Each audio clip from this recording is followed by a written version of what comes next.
Welcome all to சரிதா சமையல். இன்றைக்கி நம்ம சமையலில் ரொம்பவே சிம்பிளான அதே சமயத்தில் உடம்புக்கு ரொம்பவே ஆரோக்கியமான கோதுமை ரவை உப்புமா எப்படி பண்ணுறதுன்னு பார்க்க போகிறோம். அதுக்கு ஒரு கடாய் அடுப்பில் வச்சு 3/4 கப் கோதுமை ரவையை சேர்த்துக்கிறேன். சேர்த்துட்டு இதை நல்லா வாசம் வர அளவுக்கு வறுத்து விட்டுடலாம். பார்த்திங்கன்னா இது லைட்டாக கலர் சேஞ்ச் ஆகி வரும். அந்த அளவுக்கு இதை நம்ம வறுத்து விட்டுக்கலாம். பார்த்திங்கன்னா இது நல்லா வறுபட்டுடுது. இப்போ இதை நம்ம வேறு ஒரு பாத்திரத்தில் மாற்றி வச்சுக்கலாம்.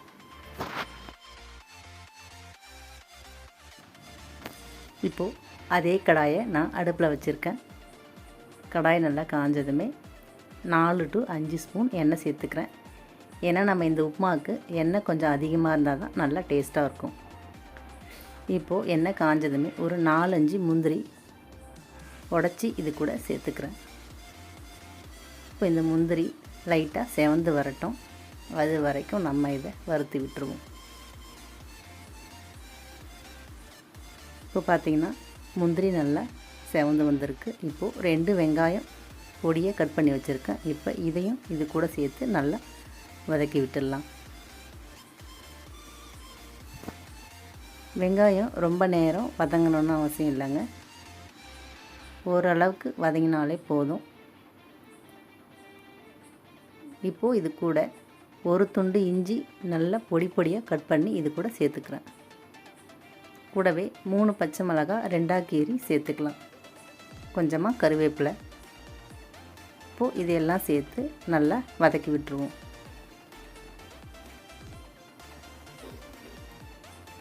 பாருங்கள், இந்த அளவுக்கு வதங்கினா போதும்.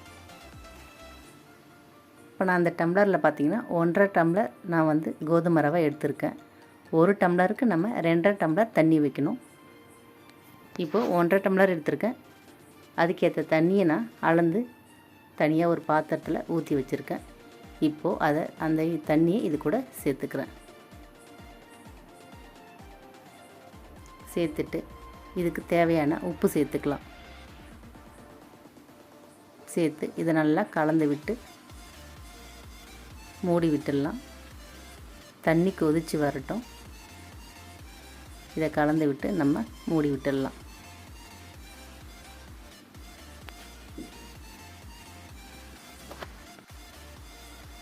இப்போ பார்த்திங்கன்னா தண்ணி நல்லா கொதித்து வருது. நம்ம வறுத்து எடுத்து வச்ச கோதுமை ரவையை இது கூட சேர்த்துக்கலாம். சேர்த்துட்டு அடுப்பு சிம்மில் வச்சு இதை நல்லா நம்ம கலந்து விட்டுக்கலாம். இதை நல்லா கலந்து விட்டு மூடி போட்டு ஒரு 5 நிமிஷம் நம்ம சிம்மில் வச்சு வேக வச்சுக்கலாம். ஏன்னா இது கொஞ்சம் மொத்தமாக இருக்கும். இந்த கோதுமை ரவை கொஞ்சம் வேக டைம் எடுக்கும். அதனால் ஒரு 5 நிமிஷம் நம்ம சிம்மில் வச்சு வேக வச்சுக்கலாம்.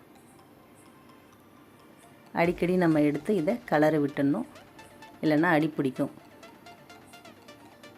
இப்போ பார்த்திங்கன்னா நம்ம மூடி வச்சுக்கலாம்.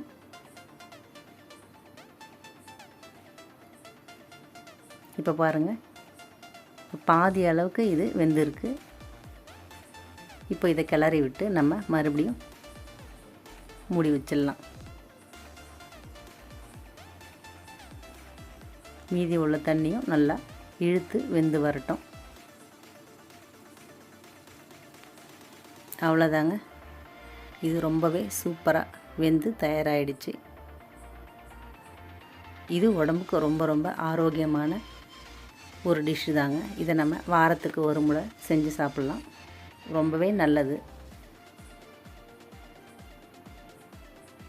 அவ்வளோதான்.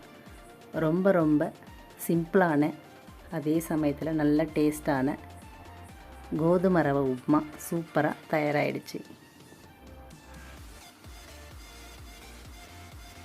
இதே மாதிரி நீங்களும் ட்ரை பண்ணுங்கள். எப்படி இருந்ததுன்னு கமெண்ட்டில் சொல்லுங்கள். தேங்க்யூ.